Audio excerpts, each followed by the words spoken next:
सुनिए डॉक्टर श्याम सुंदर पराशर जी की अनमोल कथा। इस कथा को सुनकर आप लोग अपने मन को भक्ति की तरफ अवश्य मोड़े। श्री राधे राधे। 12,000 श्रीमद् भागवत के श्लोकों का आनंद प्रकट कर दिया। सुखदेव जी कहते हैं, नंद के घर में बेटा नहीं हुआ, अपितु जाता हलादो, आह्लादो जाता, मानो मूर्तिमान आनंद ही बालक बन करके प्रकट हो गया। विप्राण आहूय, ब्राह्मणों को बुलवाए। कैसे ब्राह्मण? बोले वेद ज्ञान, सब वेदज्ञ ब्राह्मण। ब्राह्मणों ने नंद बाबा से कहा, नहा धो के शुद्ध पवित्र होके आ जाओ। तो स्नातः शुचि अलंकृतः, नहा धो के पवित्र होकर के बढ़िया सुंदर श्रृंगार करके नंद बाबा बन ठन के जब बाहर निकले, ब्राह्मण प्रसन्न हो गए। और वाचयित्वा स्वस्तयनम जात कर्मात्मजस्य वै कारयामास विधिवत पितृदेवार्चनम तथा। ब्राह्मणों ने विधिवत स्वस्ति वाचन बोल करके पितरों का अर्चन करवाया, देवार्चन कराया। पितृ देवार्चनम, घर में बालक पितरों के आशीर्वाद से होता है, तो जब बालक का जन्म हो तो पितरों का पूजन करना चाहिए, उनका अभ्यर्चन करना चाहिए, उसके बाद देवताओं का। पहले पितरों का, फिर देवताओं का। बदले में नंद बाबा ने 2 लाख गायों का दान ब्राह्मणों को दिया। ब्राह्मण सब गदगद होकर के गए। इतने उदार मना नंद बाबा हो गए कि सूत मागध बंदी जन जब वृदावली गाने आए तो जिसने जो मांगा उसे दुगना करके दिया। महालक्ष्मी स्वयं खजाने में आके बैठ गई, जितना लुटाते हैं उतना ही बढ़ता जा रहा है। रमा क्रीडन भून नृप। नंद बाबा बोले, भाई ब्रजवासियों, उत्सव के आनंद में हम तो बाबरे है गए, एक बहुत बड़ी भूल हो गई। क्या बात है कि बाबा? बोले, इनकम टैक्स जमा कर वो भूल गए। समय पर कंस को जो कर पहुंचाना चाहिए था वो कर देने की तिथि निकल गई। आयकर जमा नहीं हुआ तो राजा कुपित हो जाएंगे। एक काम करो, तुम्हारो ही घर है, तुम्हारो ही लाला है, तुम गाओ बजाओ, मैं ने मथुरा में जाके तुरंत कर दे के वापिस आऊं। ग्वाला बोले, बाबा घर की चिंता छोड़ और तू अपनो काम निपटा, और उत्सव बंद ना हो व्यवहार हो। ठीक है भाई, तो तुम संभालो। तो गोपान गोकुल रक्षायाम निरूप्य मथुरांगतः नंदः कंसस्य वार्षिक्यम करम दातुम कुरुद्वः। कंसस्य वार्षिक करम दातुम नंदः मथुरांगतः। कंस को वार्षिक कर देने के लिए नंद बाबा मथुरा गए, और मथुरा से लाला की मौसी आई गई। कंसेन प्रहिता घोरा पूतना बाल घातिनी सुसुश्चकार निघ्नन्ति पुरग्राम प्रजादिषु। नगर ग्रामों से बालकों को अपने स्तनों से विष पान कराती हुई पूतना बाल घातनी बालकों की हत्या करती हुई गोकुल में घुसी। जो इसने हल्ला सुना, नंद घर आनंद भयो जय कन्हैया लाल की, समझ गई काऊ के घर में पूत भयो है, और नाम मेरो पूत ना, कोई पूत बचेगा नहीं मुझसे। तो जो गोपियां जा रही थी गाती बजाती, उन्हीं में स्वयं गोपी छल छबीली बन करके ये भी सम्मिलित हो गई। बहुत माया भी थी, माया से मनोहारिणी बन करके पहुंच गई। मैया को बधाई दी और बोली, बहना मैंने जैसी सुनी कि तेरा या बुढ़ापे में छोरा भयो है, मैं तो खुशी में बाबरी है गई। भागी भागी सब काम छोड़ के तेरे लाला को देख पे आई हूं। अब आंखें फाड़ के मुंह को का देख रही है, ना पहचान रही। अब मैया बड़ी चक्कर में, ये मेरी बहना कौन कहां से आ टपकी, मैंने तो आज से पहले कबू ना देखी, पर मुंह को इतने प्यार से बधाई लेके आई है तो होगी कोई जान पहचान की। सगी बहन ना सही तो चचेरी ममेरी फुफेरी का दूर रिश्ते की होगी। मैया बोली, आओ आओ बहनाओ, तुम सबन को ये आशीर्वाद है जो खुशी को दिन आयो। तू मेरे छोरा को बढ़िया सो आशीर्वाद दे के आप, मैं फुर्सत में फिर ढेर सारी बात करूंगी तो ते। ठीक है बहन, अभी आई। बातें बना के पालने की ओर बढ़ी। पालने में लेटे हुए प्रभु ने तिरछी निगाह से देखा, ओ मौसी जी आ रही हैं, तो देखते ही आंखें बंद कर ली। विबुध्यताम बालक मारे का गृहम चराचरात्मा सनिमीनते क्षण। पूतना को देखते ही आंख बंद क्यों करी, इस पर आचार्यों ने, संतों ने खूब सारे भाव दिए। एक संत कहते हैं, प्रभु ने सोचा, भगवान ने मन में सोचा कि हम तो दुष्टों का विनाश करने ही आए हैं, और लगता है हमारा अभियान मौसी जी से ही श्री गणेश होने वाला है। विनाशाय च दुष्कृताम, तो अपने अभियान का श्री गणेश करें, उससे पहले आंख बंद करके मंगलाचरण कर लो, तब श्री गणेश करेंगे। इसलिए आंख बंद करके मंगलाचरण करने लगे। एक संत बोले, नहीं, भगवान ने इसलिए आंख बंद करी, उन्होंने सोचा हम तो ब्रज में माखन मिश्री खाने के लिए आए थे, माखन मिश्री का स्वाद भी नहीं चख पाए, मौसी जी आ गई जहर पे बाबे, और ये काम हमारो ना, ये तो हमारे भोले बाबा को अभ्यास अच्छो है। सो आंख बंद करके भोलेनाथ को ध्यान करने लगे, भोले बाबा जल्दी आओ। अथवा एक संत कहते इसलिए आंख बंद करी, प्रभु ने सोचा मैंने देवकी माँ, कौशल्या माँ, यशोदा माँ, ऐसी दिव्य तपस्विनी माताओं का स्तनपान तो किया है, और ये पहला मौका है जो पूतना जैसी हत्यारिन का दूध पीना पड़ रहा है, और पिलाई बिना मानेगी नहीं, आई इसीलिए है। तो जैसे बच्चों को जब कड़वी दवा पिलानी होती है तो माताएं कहती हैं बेटा आंख मूछ के पी जा, तो भगवान को भी लगा आज पूतना जैसी हत्यारिन का दूध पीना पड़ रहा है, चलो आंख मूछ के पिए ही लेते हैं, इसलिए आंख बंद कर ली।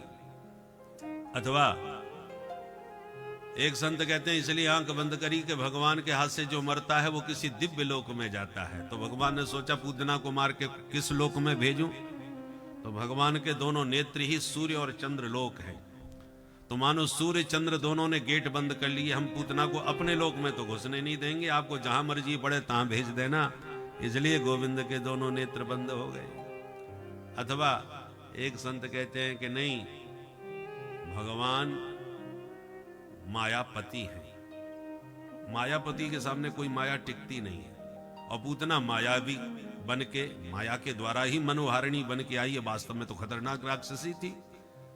तो भगवान को लगा हमें मायापति और सामने आके खड़ी है ये मायावती, और हमारी दृष्टि कहीं इस पर पड़ी तो इसका मायावी रूप मिट जाएगा, असली राक्षसी रूप प्रकट हो जाएगा, और कहीं असली रूप प्रकट हो गया तो देखते ही हड़कंप मचे जाएगा, सारा आनंद उत्सव का किरकिरा हो जाएगा। इसलिए जैसी सुंदरी बन के आई है वैसी बनी रहने दो, हम ही अपनी आंखें बंद कर लेते हैं, इसलिए नेत्र बंद कर लिया। अथवा एक संत कहते हैं भगवान ने इसलिए नेत्र बंद किए, भगवान कहना चाहते हैं जो दृष्टि का पात्र हो उसी पर दृष्टिपात करो, कुपात्र पर दृष्टि जाने से दृष्टि बिगड़ जाती है। इसलिए वेद भगवान कहते हैं भद्रं कर्णेभिः शृणुयाम देवा भद्रं पश्येमाक्षभिर्यजत्राः। हमारे जीवन में पाप दो ही रास्तों से प्रवेश पाता है, आंख और कान। जब हम कोई दूषित दृश्य आंख से देखते हैं तो मन दूषित हो जाता है, और किसी लंपट की वार्ता कान से सुनते हैं तो भी मन दूषित होता है। इसलिए कर्णे भी भद्रम शृणुयाम अक्ष भी भद्रम पश्येम।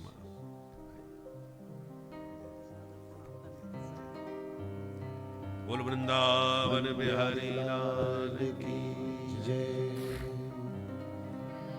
गोविंद जय जय गोपाल जय जय गोविंद जय जय गोपाल, गोविंद जय जय गोपाल जय जय गोविंद जय जय गोपाल। राधा रमण हरि गोविंद जय, राधा रमण हरि गोविंद जय, राधा रमण हरि गोविंद जय, राधा रमण हरि गोविंद जय, गोविंद जय जय गोपाल जय जय गोविंद जय जय गोपाल, गोपाल जय जय गोपाल जय जय। बोल बंसी वाले की जय। निवेदन कर रहा था भगवान ने आंख बंद क्यों करी, इस पर आचार्यों ने खूब सारे भाव दिए हैं। भगवान ने विचार किया कि एक सुंदरी रामावतार में भी हमारे सन्मुख आई थी बंठन के। रुचिर रूप धरे प्रभु पही आई, रुचिर रूप धरि प्रभु पही आई, रुचिर रूप धरे प्रभु पही आई, रुचिर रूप धरि प्रभु पही आई, बोली बचन बहुत मुस्काई, बोली वचन बहुत मुस्काई, बोली बचन बहुत मुस्काई, बोली वचन बहुत मुस्काई, रुचिर रूप धरि प्रभु पही आई, रुचिर रूप धरि प्रभु, रूप धरि प्रभु, रूप धरि प्रभु। बड़ा ही सुंदर रूप बना करके सूपनखा देवी जी आई थी पंचवटी पर भगवान ने एक बार भी उनकी तरफ नहीं देखा। बात तो उससे करी पर देखा किसे? सीतहि चितये कहीं प्रभु बाता, आई कुमार मोर लघु भ्राता। सीतहि चितये, सूपनखा से बात कर रहे हैं, देख रहे हैं जानकी जी को, क्योंकि रामचंद्र परांदारान चक्षुषा नाभिपश्यति। कन्हैया ने आंख बंद क्यों कर ली?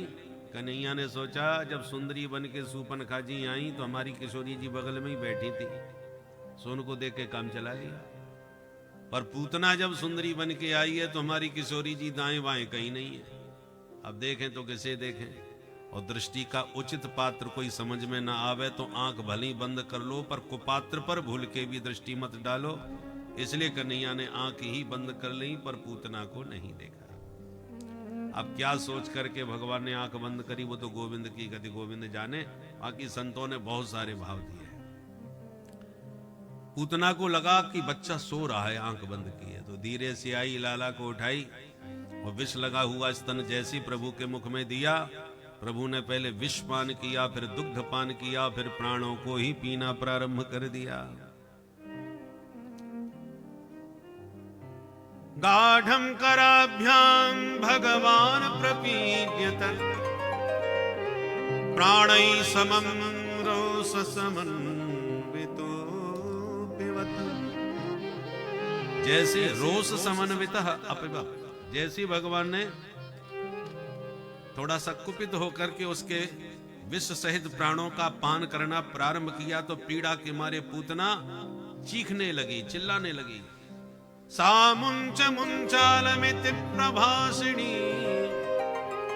जोर से चिल्लाई, मुंच मुंच, बेटा छोड़ दे छोड़ दे। भगवान बोले मौसी जी बस यही नहीं सीखा, जल्दी पकड़ते नहीं, और पकड़ लिया उसे छोड़ते नहीं।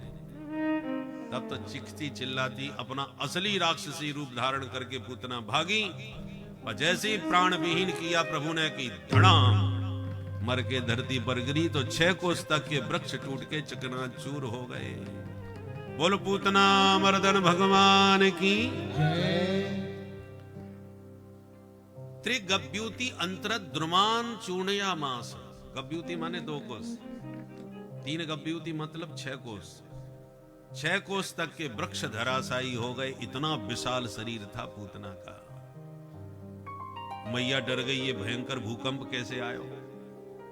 पहले लाला को देखने गई और लाला को पालने में नहीं पाया तो मैया चिल्लाई, मेरो छोरा कहां गयो। ग्वाला सब भागे, बाहर जाकर के जब देखा तो पर्वताकार शरीर पूतना का मृत पड़ा हुआ है, और उसके ऊपर पेट में बैठे भगवान बड़े प्रेम से क्रीड़ा कर रहे हैं। ब्रजवासी भाग करके तुरंत नसैनी लेके आए, नसैनी लगा करके आगे पहाड़ जैसे पेट के ऊपर से लाला को उतार के नीचे लाए। आपने श्रीधाम वृंदावन में प्रेम मंदिर का दर्शन किया होगा। आप ही के क्षेत्र से जगत गुरु श्री कृपालु जी महाराज के द्वारा जो विशाल भव्य अद्भुत मंदिर बना है, उसमें भगवान की बाली लीलाओं को चित्रांकित किया है। उसमें पूतना वध के प्रसंग को देखे, पूतना मरी पड़ी है और ग्वाला नसैनी से चढ़ रहे हैं उसके ऊपर लाला को उतारने के लिए। तो वही 6 कोस का लंबा चौड़ा विशाल शरीर, लाला को जैसे तैसे उतार के ब्रजवासी लाए, मैया को गोद में दिए और मुस्कुरा के जब लाला ने मैया का स्तनपान किया तो मैया की जान में जान आई। भाई छोरा तो बिल्कुल ठीक ठाक है, ये कहां मिलो? बोले मैया वो मरी पूतना के पेट पे बैठो पायो। अरे भगवान, पूतना कैसे मरी? बोले मैया वो हमें खबर ना चली। एक बोलो मैं बताऊं मैया? बता बेटा। बोले मैया तेरे छोरा को लेके बड़ी जोर से भाग रही थी, तो लगी ठोकर, दम नदी से गिर के मर गई। अब ये तो सपने में कोई ना सोच सके या कल के छोरा ने मारी होगी का। दूसरों बोलो क्यों रे, ठोकर खा के मरी होती तो मोड़े के वर गिरी होती, वो तो बिल्कुल सीधी पड़ी। हाँ ये भी बात सोच में की। अब बहस होने लगी कि मरी तो मरी कैसे। मैया बोली जैसे मरनी थी सो मर गई, पर मेरे लाला की तो नारायण ने रक्षा कर ली। पर छोरा ने मुर्दा छू लियो भाई, छोरा अशुद्ध है गयो, चलो या की शुद्धिकरण करें। तो गौशाला में लाके मैया पंचगव्य में कन्हैया को स्नान कराने लगी, गैया की पूंछ से झाड़ो मारने लगी। गोमूत्रेण स्नापयित्वा पुनः गोरजसार्भकम। बच्चों की अलाय बलाय सब गौ माता की पुच्छ की झाड़ा लगाने से दूर हो जाती है। और गौ माता का पंचगव्य तो बहुत ही अद्भुत होता है। जीव के समस्त पापों को दग्ध करने वाला गौ माता का पंचगव्य होता है। इसमें गाय का गोबर, मूत्र, दूध, दही और घी पांचों को मिलाकर के पिया जाता है। और पीते समय मंत्र पढ़ते हैं, यस्त्वगस्तिगतं पापम देहे तिष्ठति मामके प्राश्नात् पंचगव्यस्य दहत्यग्निर्वेन्धनम। हे गौ माता, आपका ये पंचगव्य हमारे शरीरस्थ समस्त पापों को उसी प्रकार से दग्ध कर दे, भस्म कर दे, जैसे अग्नि ईंधन को जला देती है।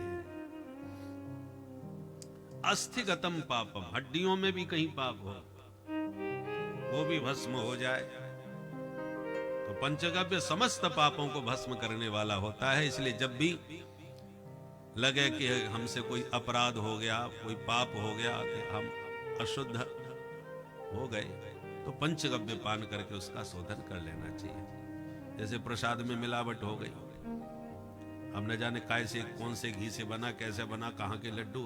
अब जहाँ के प्रसिद्ध तिरुपति नाथ का प्रसाद समझ के सबने लिया, बाद में पता लगी तो गड़बड़ हो गया।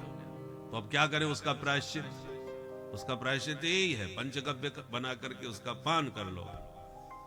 तो जितने भी अशुभ अमंगल कुछ हो गया होगा वो सब ठीक ठाक हो जाता है। तो मैया पंचगव्य में स्नान करा के गाय गौ माता की पूंछ से झाड़ो लगवा रही। इंद्रियाणि हृषिकेश प्राणा नारायणो बतु श्वेत द्वीप पदश्चित्तम मनो योगेश्वरो बतु। भगवान के नाम से भगवान को ही झाड़ा लग रहा है। इतने में नंद बाबा आ गए, ग्वालों ने सारी घटना सुनाई। नंद बाबा बोले भैया मेरो मित्र वसुदेव पक्को ज्योतिषी निकरो बा ने मथुरा में भविष्यवाणी कर दी। मोते मिलते ही बोलो कि नेहस्ते हम बहुत हम संत्युत्पाताश्च गोकुले। गोकुल में बड़ो भारी उत्पात होवे बारो वे, तू ज्यादा देर मत रुक और जल्दी भागे आते। भाई मैं तो सुनते ही घबरा गया, न जाने कहा उत्पात होवे बारो। मैंने माला सटकाई, हे नारायण मेरे छोरा की रक्षा करियो। पूरे रास्ते बस यही भजन कर तो आयो, देख ले मेरे भजन को चमत्कार, जो नारायण ने एक धमुकरा धर दियो या में सो मर गई। और साक्षात मेरे प्रभु ने मेरे छोरा की रक्षा कर ली। ब्रजवासी बोले बाबा इतनी देर से हम यही बहस कर रहे थे कि मरी तो मरी कैसे। अब समझ में आ गई इसे रे भजन कोई चमत्कार है। एक वाला बोलो बाबा वो तो मरनी थी सो मर गई, पर हमारे मथुरा गोकुल को रास्ता जाम कर गई, बीच रास्ते में मरी पड़ी। अब ये बताओ कहां ठिकाने लगाए। बाबा बोले अपने अपने घर से कुलाड़ी भरसा लाओ, या के हाथ पैर काटो, जो वृक्ष टूट गए वो सब यहाँ के ऊपर पटको, लगा दो या में। ब्रजवासियों ने वही किया। पर जैसी अग्निदाह हुआ तो ऐसी दिव्य सुगंध निकली कि पूरा ब्रजमंडल सुगंधित हो गया, जैसे हजारों अगरबत्तियां एक साथ जला दी हो, धूप बत्तियां। दह्यमानस्य देहस्य धूमश्चा गौर सौरभ। परीक्षित बोले, महापापनी बालघातनी, इसके जलने से सुगंध क्यों आई? ये तो आश्चर्य की बात है। सुखदेव जी कहते हैं, परीक्षित कौन कहेगा ये पापनी? अरे मरते समय जिन प्रभु का नाम भी मुंह से निकल जाए तो जीव का मंगल हो जाता है, कल्याण हो जाता है। उन सच्चिदानंद प्रभु को जो छाती से चिपका करके प्राण त्याग कर रही है, वो पापनी कैसे हो सकती है? ये तत्पूतना मोक्षम कृष्णस्यार्भकमद्भुतम् शृणुयात् श्रद्धया मर्त्यो गोविंदे लभते रतिम्। इस पूतना का जो प्रभु ने मंगल किया, मोक्ष प्रदान किया, इस पूतना मोक्ष की कथा को जो प्रीति पूर्वक कहता सुनता है, गोविंद के चरणारविंद में उसके मन में रति उत्पन्न होने लगती है। भगवत प्रेम प्रदायनी यह कथा है। बोल भक्त वत्सल भगवान की। अब एक दिन की बात, मैया ने नवा धोवा के लाला को सजा धजा के पालने में सुबायो, और बड़े प्यार से मैया निहार रही थी कि सोते सोते लाला ने करवट बदल ली। मैया खुशी में उछल पड़ी, मेरो छोरा बड़ो है गयो, देख ले अपने आप ही करवट बदल ली आज। भाई मैं विशेष गीत गवाऊंगी। तो मैया ने बुलायो नाई, पूरे ब्रज में लगवा दी दुहाई, ले लेके बधाई गोपियां दौड़ी दौड़ी चली आई। जसोदा बहन करवट बदलवे की बधाई हो। मैया बोली, बहनाओ बहुत बहुत बधाई हो, पर हल्ला मत मचाओ, छोरा मैंने हवाली सुलायो। गोपियां बोली, तो हमका तेरी सूरत देखवे आई। अरे जब आई हैं तो गाएंगी बजाएंगी नाचेंगी कूदेंगी, हल्ला तो घर में मचे कोई। मैया बोली, तो 2 मिनट रुक जाओ, मैं याकू कहीं शांत एकांत में सुबह दूं, फिर हल्ला मचाती रही। और तुरंत लाला को पालनों उठाए के मैया ने बाहर खड़ी बैलगाड़ी के नीचे लटकाए दियो, और माट मटका उठा के गाड़ी के ऊपर धर दिए। मैया बोली, अब प्रेम से गाओ बजाओ। जैसी गोपियां गाने बजाने लगी, हल्ला मचने लगा, लाला की नींद खुल गई। नींद खुलते ही भगवान ने चारों तरफ देखा और मन में सोचा, वाह, गीत हमारे लिए गाए जा रहे हैं, और जाके लिए गीत गा रहे हैं, वो बाहर गाड़ी के नीचे लटक रहे हैं। भाई हमारा उत्सव, हमारे गीत, तो हमको ही बाहर क्यों लटका दिया गाड़ी के नीचे? चलो भीतर चले, पर चलना तो अभी आता ही नहीं, कैसे चले? एक ही उपाय है, रोना चालू कर दो, उसमें मैया उठा के ले जाएगी। बाला नाम रोदनम बलम। तो जैसी लाला ने जोर से रोना चालू किया, पर गाना बजाना प्रारंभ हो चुका था, इसलिए गाने बजाने की आवाज में काऊ ने रोने की आवाज नहीं सुनी। नैवा शृणोद वै रोदितं सुतस्य सा रुदं स्तनार्थी चरणाबुदक्षिपत्। बच्चा रोता है, हाथ पैर फटकारता है, परंतु बड़ी देर तक रोते रहे। नैवा शृणोद, किसी ने नहीं सुना। भगवान को बड़ा बुरा लगा, हमारे लिए गीत गा रहे हैं, हम ही बड़े बड़े गला फाड़ के रो रहे हैं, कोई देखने वाला ही नहीं। शादी में बाराती लोग माल छानते रहते हैं, और पता चला दूल्हा भूखा ही बैठा है। जिसका उत्सव है वो उसी कोई देखने पूछने वाला नहीं। तो भगवान को बहुत बुरा लगा। जैसे ऊपर देखा तो सकटासुर गाड़ी के रूप में दिखाई पड़ा। भगवान ने घुमा के एक लात मारी, धम से पलट गई गाड़ी, माट मेट का सब धमाधम जो फूटे, आवाज भई तो मैया तुरंत भागी भागी बाहर आई। जो टूटी गाड़ी दिखाई, मैया जोर से चिल्लाई, कहाँ गयो मेरो कन्हाई।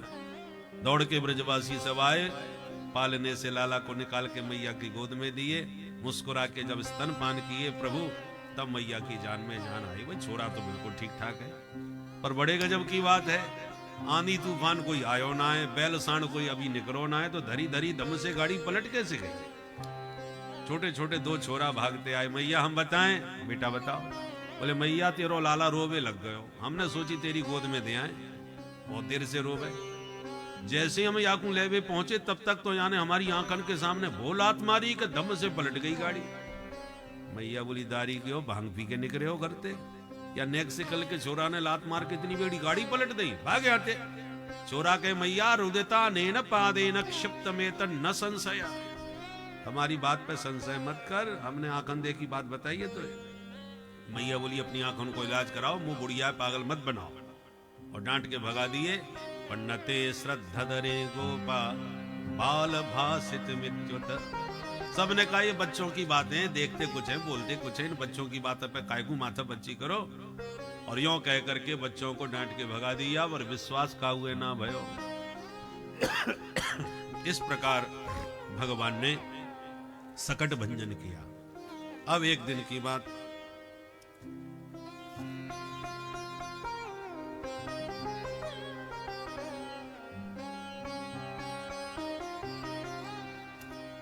भगवान को मैया गोदी में लेके बड़े प्यार से स्तनपान करा रही थी। इतने में तृणावर्त चक्रवात का रूप बना के आया, तूफान।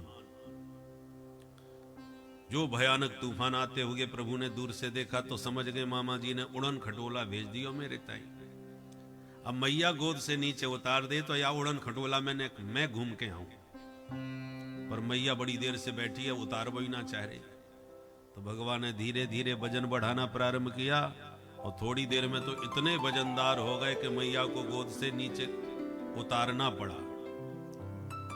भूमौ निधाय तम गोपी विस्मिता भार पीड़िता, जब बहुत भार लगा तो धरती में उतार के मैया विस्मित भाव से देखने लगी, मेरो छोरा इतना भारी भारी कैसे है भाई। फिर मन में सोचा, अरे समझ गई, 2 घंटा से या कोई दूध जो पे भाई रही, मालूम पड़े छोरा ज्यादा दूध पी गयो सो भारी है गयो। सो खेलता हुआ आंगन में थोड़ी देर छोड़ के मैया भीतर चली गई। मिल गया मौका, तृणावर्त आया, लाला को उठाया, कंधे पर बैठाया, आकाश में उड़ा के ले गया।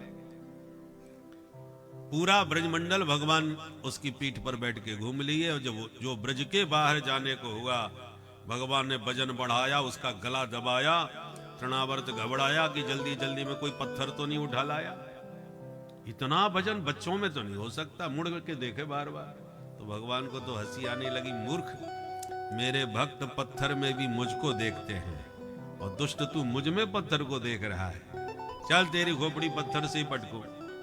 तमंतरिक्षात पतितम शिलायाम विशीर्ण सर्वावयवम करालम, सिर पकड़ के शिला पर लाके पटकाव, गिरते ही गोविंदाय नमो नमः। तृणावर्त का उद्धार हुआ। मैया तुरंत आके लाला को उठा के बोली, हे भगवान, आज मोए पक्को विश्वास है गयो, को काउगे न मारे भैया, पापी अपने पाप से स्वयं मर जाए। हिंसस्व पापेन विहिंसित खलः साधु समत्वेन भयात् विमुच्यते। इस प्रकार भगवान ने तृणावर्त का उद्धार किया। अब इधर वसुदेव जी महाराज गर्गाचार्य जी के पास पहुंचे, जो उनके कुल गुरु हैं, और बोले, महाराज, मेरी हार्दिक इच्छा है कि हमारे छोरन को नामकरण संस्कार आपके स्त्री मुख से होना चाहिए। और आप सब जानो, छोरा मेरे नंद भवन में है, काउए पतो ना चले, आप चुप ही जाके नाम रख आओ। बोले ठीक है। तो गर्गाचार्य जी गोकुल पधारे, नंद बाबा ने स्वागत किया, अहो भाग्य हमारे, आप जैसे संत पधारे। एक निवेदन करूं महाराज? बोले हाँ बोलो। बोले आपकी कृपा से 2 छोरा है घर में, एक रोहिणी को, एक जसोदा। और जसोदा के लाला ने जब से जन्म लियो है, या की ग्रह दशा का जो ठीक ना दिख रही, पैदा होवे की देर ना वही पूतना उठा के लेके। आश्चर्य की बात है, अपने आप में मर गई। कौन मारी, कैसे मरी, समझ में ना पड़ी। और एक दिन यहाँ पे अचानक गाड़ी टूट के पलट के गिर गई। कैसे गिर गई हमारे पल्ले ना पड़ी, पर छोरा बच गया। एक दिन अपने आप ही तूफान में उड़ो चलो गए। या ते मुझे ऐसो लगे कि या की ग्रह दशा ठीक ना है महाराज, कौन सी 7.5 लगी है, यहाँ पे ने कृपा करके आप बताओ कछु। गर्गाचार्य जी बोले, ज्योतिष के हम महापंडित हैं, सब बता देंगे, परंतु पहले आपको नाम तो बताओ, नाम राशि देखूं मैं। बोले नाम तो अब कछु ना है धरो। ले, जब नाम ही ना है तो आप कौन सी राशि देखें हम? अच्छा महाराज, तो आप ही नाम कछु धर दो। बाबा बोले हाँ नाम तो हम धर देंगे, परंतु एक शर्त है। कहा, बोले हल्ला नहीं मचना चाहिए, गुप्त विधि से नामकरण कराओ तो कर देंगे। महाराज ऐसी बात है तो पड़ोसी हुए पतो ना चलेगा, आप गौशाला में बैठ जाओ, मैं छोरा लेके आ जाऊं। बोले ठीक है तो आ जा। बाबा ने भीतर खबर करी तो दोनों माताएं अपने अपने छोरन को लेके चल पड़ी। और चलते चलते रोहिणी बोली, बहन जसोदा, या पंडित को हमने बहुत नाम सुन रखा है भाई, बड़ो भारी विद्वान है, या जसो पंडित मथुरा मंडल में कोई ना है। जसोदा मैया बोली, बहन तुम कह तो या पंडित की मैं कछु परीक्षा लेके देखूं। बोले बहन तू कैसे परीक्षा लेगी। बोले एक काम कर, मेरे छोरा है तू ले ले, तेरे छोरा है मैं ले लूं, पक्को पंडित होएगा तो बताए देगा, और नहीं बता पाया तो समझ में आ जाएगा। बाबा यूं ही खड़िया पंडित ने। ठीक है, तो दोनों माताएं अपने अपने छोरन की अदला बदली करके पहुंच गई गौशाला में। गर्गाचार्य जी को जाके कियो प्रणाम, महाराज जी दंडोत। बाबा ने जैसी आशीर्वाद दियो तो बाबा की दृष्टि नंद के लाला पर पड़ गई, और जो लाला की आभा प्रभा शोभा का दर्शन किया, बाबा की आंखें देखती रह गई, निर्निमेष नयनों से निरंतर निहारते ही चले गए। और देखते देखते बाबा की प्रेम समाधि लग गई, खुली आंखों से बाबा समाधिस्थ हो गए, ध्याता ध्यान ध्येय तीनों एक हो गए, त्रिपुटी लग गई महाराज। मैया बैठी बैठी सोच रही है, महाराज जी बड़े ध्यान से छोरा को कछु भविष्य पढ़ रहे होंगे, माथे की रेखा देख रहे होंगे। तो मैया हाथ जोड़े बैठी रही। जब 1 घंटा बीत गया बाबा कछु ना बोले, तो मैया धीरे से बोली, महाराज जी अब तो आपने नाम विचार कर लियो होएगो, ने बता दो कि छोरा को कहा नाम रखो है। अब बाबा हो तो बताएं, बाबा तो गए समाधि में, निद्रा समाधि स्थिति।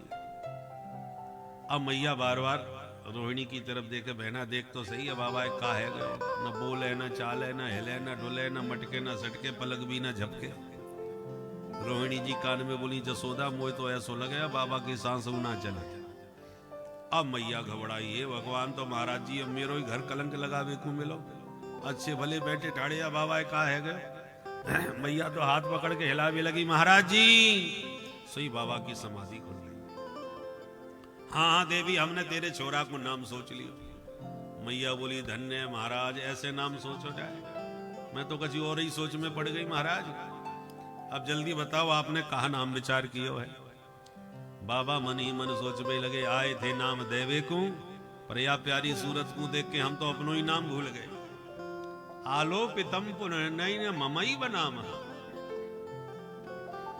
पुनः बालकों को निहारते हुए मन में सोचने लगे, कहीं हमारी परीक्षा तो ना है रही, अदला बदली सी कैसी नजर आ रही है। तुरंत जसोदा जी से बोले, सुन जसोदा। बोलो महाराज।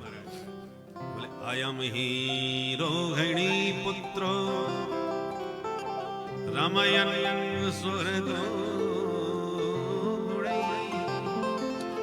आख्यासते राम इति बलाधिक्यात् बलं विदु बलाधिक्यात् बलं विदु। मैया तेरी गोदी में ये जो छोरा है वो निश्चित रूप से रोहिणी को लाला है। इतना सुनते ही मैया मुस्कुरा के रोहिणी की तरफ देखने लगी, इशारे में बोली, बहना पक्को पंडित ने करो भाई, खड़िया पंटन बाबा ना है, जैसो नाम वैसो ही काम। हंस के बोली, हाँ महाराज जी बिल्कुल ठीक कह रहे हो, छोरा रोहिणी को ही है, पर हम दोनों बहनें अपने छोरन में न को कछु अंतर ना समझे, मेरो हो के या को हो, आप तो ये बोलो या को नाम का रखोगे। बाबा बोले, बड़े होके बहुत बलवान से को, इसलिए नाम रख रहे हैं बलराम। बलाधिक्यात् बलम विदु, बहुत अच्छा नाम है महाराज। अब छोटे वाले को और बताए दो। बोले, मैया या के 2-4 नाम हो तो के नाम, जैसो जैसो करेगो काम वैसे वैसे पढ़ेंगे नाम। बहुनी संति नामानि रूपाणि च सुतस्य गुण कर्मानुरूपाणि तान्यहं वेदनो जना।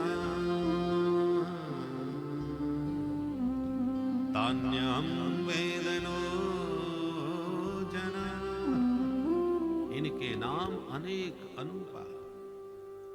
गोपाल सहस्त्र नाम, विष्णु सहस्त्र नाम, सब यही के नाम। मैया हाथ जोड़ के बोली महाराज वो हजारन की जरूरत ना है, एक चौको सो नाम बढ़िया सो बताए दो। बाबा बोले तो इदानीम कृष्णतांगत, या समय नाम रख रहे श्री कृष्ण। महाराज या नाम को मतलब का होए? बोले कृष्ण को मतलब होए करसती थी कृष्ण, सबको अपनी तरफ खींच ले। या कि चितवन में चमत्कार है, जो याकू देखेगा वो दीवानो यही को है जाएगा हमेशा के लिए। इसलिए कृष्ण नाम बहुत प्रसिद्ध हो। मैया बड़ी खुश। और बताओ महाराज छोरा मेरो आगे चल के कहा करेगो, नौकरी करेगो, व्यापार करेगो, कैसी गई चरम तो फिरेगो। बाबा बोले या छोरा की गृहदशा बता रही है कि पक्को चोर बनेगो। अरे भगवान ये कैसी भविष्यवाणी कर रहे हो महाराज, आपकी कृपा से घर में कोई कमी तो है ना है, 9 लाख गैया है हमारे घर में, काय की चोरी करेगो फिर? बोले मैया अब 1-2 चीज चुरावे तो मैं गिनाऊं, ये छोटो मोटो चोर ना है, चोरन को सरदार बनेगो। ब्रजे बसंतम नवनीत चौरम गोपांगनानां चतुकूल चौरम अनेक जन्मार्जित पाप चौरम चौराग्रगण्यं पुरुषं नमामि। मैया ये काऊ जन्म में वसुदेव को छोरा, जैसी कहने वाले थे ये तो वसुदेव को लाला है, तब तक भगवान ने इशारा कर दिया ये पोल पट्टी मत खोलो, मैया परेशान है जाएगी अभी से। तो बाबा ने भाषा बदल दी, मैया तेरो छोरा काऊ जन्म में वसुदेव को लाला भयो होएगो, इसलिए या को नाम वासुदेव भी पड़े। मैया बोली महाराज रहने दो यही जन्म की बात करो, तुम आगे पीछे के चक्कर में मत पड़ो, नहीं तो मैं अभी से बाबरी है जाऊंगी सोच सोच के। प्रागयम वसुदेवस्य क्वचित जातस्तवात्मजः वासुदेव इति श्रीमान विज्ञासम प्रचक्षते। मैया बोली हम वो ज्यादा भविष्यवाणी सुनिए ही ना है।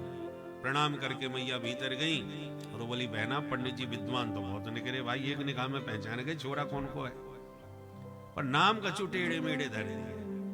अब कृष्ण कहवे में मेरी तो जीवी चक्कर खा जाएगी। मैंने तो 2 नाम सोच लिए बहना, महाराज जी ने नाम रख दिए कृष्ण बलराम, मैंने नाम रख दिए कनुआ और बलुआ। सीधो सो नाम बोलबे में आराम। छोरा को चाहे कछु नाम धर लो, पर मैया लाड़ प्यार को एक नाम कछु न कछु जरूर रखे। तो कृष्ण के नाम पर कनुआ, कन्हैया, कान्हा ये मैया के प्राइवेट नाम है घर के। प्रेम का नाम घर में अलग होना चाहिए और प्रसिद्ध नाम अलग होना चाहिए। बोलो राधे राधे। राधे राधे। काऊ छोरी है बचपन में गुड़िया गुड़िया कह के बुलाओ तो अच्छो नाम लगे, पता चला गुड़िया नाम ही परमानेंट हो गया।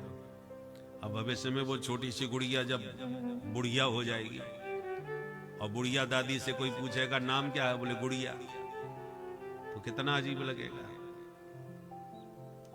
इसलिए प्यार का नाम अलग, प्रसिद्ध नाम अलग होना चाहिए। अब दोनों कनुआ बलुआ घुटनों के बल चलना प्रारंभ कर दिए। कालेन ब्रजताल्पेन गोकुले राम केशवम्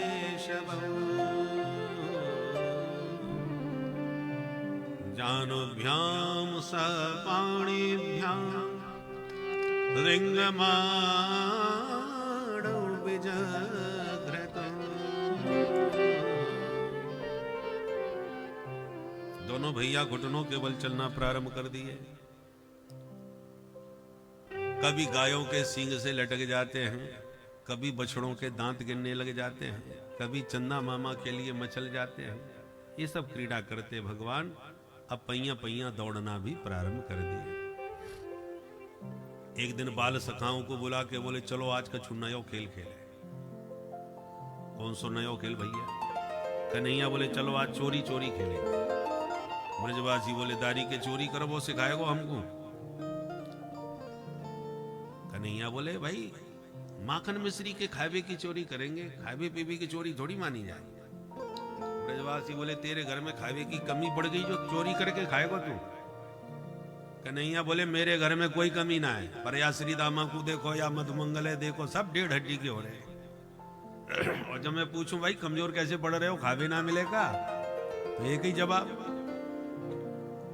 लाला हमारे घर में माखन तो बहुतेरो होए पर मैया सब बेचे आवे, और जो बचे वो खावे को मिले। बोलो कितनी गलत बात है। गैयन की सेवा करें हम ग्वाला, और गोरस खावे मथुरा के लाला। ब्रजवासी बोले हाँ कन्हैया तेरी या बात में तो दम है। अच्छा तो चल कौन के घर चोरी करें। भगवान बोले आज पहले अपने घर में ही अभ्यास करो। ठीक है भाई, सबने अपने अपने घर चोरी करी। दूसरे दिन फिर मीटिंग भाई, सबसे पूछा बताओ कौन है कहा कि, और सब अपनी अपनी कहानी सुना भी लगे। कछु सफल भय, कछु विफल भय, कछु पकड़े गए, कछु पिटके आए। तो जो पिटके पहुंचे वो कान पकड़ के बोले कन्हैया हम तो कबू ना करेंगे चोरी भाई। क्यों?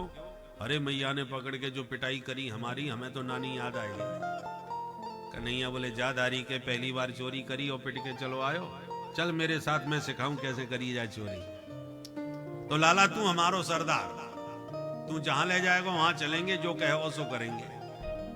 ठीक है भैया, तो अपनी मंडली को कछु नाम होना चाहिए, का नाम रखें?